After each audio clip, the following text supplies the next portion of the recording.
ಕಲ್ಡಿ ಅಲ್ಲಣ್ಣ, block teddy beer. ಇಲ್ಲಿ ಯಾಕೆ ಬಂದಿಯಾ?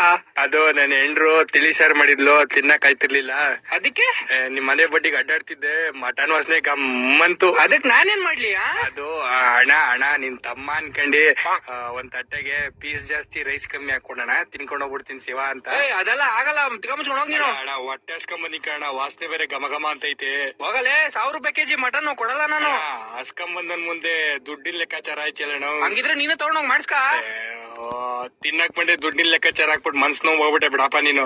ಹಸ್ಕೊಂಬಂದಿ ನಾನು ಅಲ್ಲಿಂದ. ನೀನ್ ಹಸ್ಕೊಂಬಂದ್ರೆ ಬಿಟ್ಟಿ ಕೊಡ್ತಾರ. ಹೋಗಲೇ, ತಾತ್ ಬಿಡು, ಹೋಯ್ತು. ಇನ್ನೊಂದ್ಸತಿ ಕಾಣಿಸ್ಕೊಂಡ್ರೆ ಮಕ್ಕ ಕಿತ್ತೋಯ್ತವೆ. ಬಿಡಪ್ಪ, ಡೋರಕತ್ತಿ ಬಿಡ್. ನಾನೇ ಮುಚ್ಕೊಂಡು ಹೋಯ್ತಿರ್ಬೇಕು, ಮತ್ತೆ ಬರ್ಬಾರ್ದು. ಅಣ್ಣ ಏನ್ಲಾ ಲಾಸ್ಟ್ ಒಂದ್ಸತಿ ಯೋಚನೆ ಮಾಡೋಣ. ಬೋಸುಡಿಗೆ ಅರ್ಥ ಆಗ್ತಿಲ್ಲ ಹೇಳದ್ ನಿಂಗೆ. ಅಣ್ಣ 2 ಪೀಸ್ ಹಾಕೋಣ, ಶಿವ ಅಂತ ತಿನ್ಕೊಂಡ್ ಹೋಗ್ಬಿಡ್ತೀನಿ. ನಲ್ಲಿ ಮುಳ್ಳೆ ತಗೊಂಡ್ ಮುಕ್ಲಿ ಇಡ್ತೀನಿ, ಹೋಗ್ಲಿಲ್ಲ ಅಂದ್ರೆ. ಅಣ್ಣ ಹೊಟ್ಟೆ ಹಸ್ತಿತ್ ಕಣ. ಗಿಡ ಪಡ ತಿನ್ನೋದು. ಆಯ್ತು ಬಿಡಪ್ಪ, ದುಡ್ಡಿನ ಲೆಕ್ಕಾಚಾರ ಆಗ್ತೀಯ. ಹೋಗಲೇ.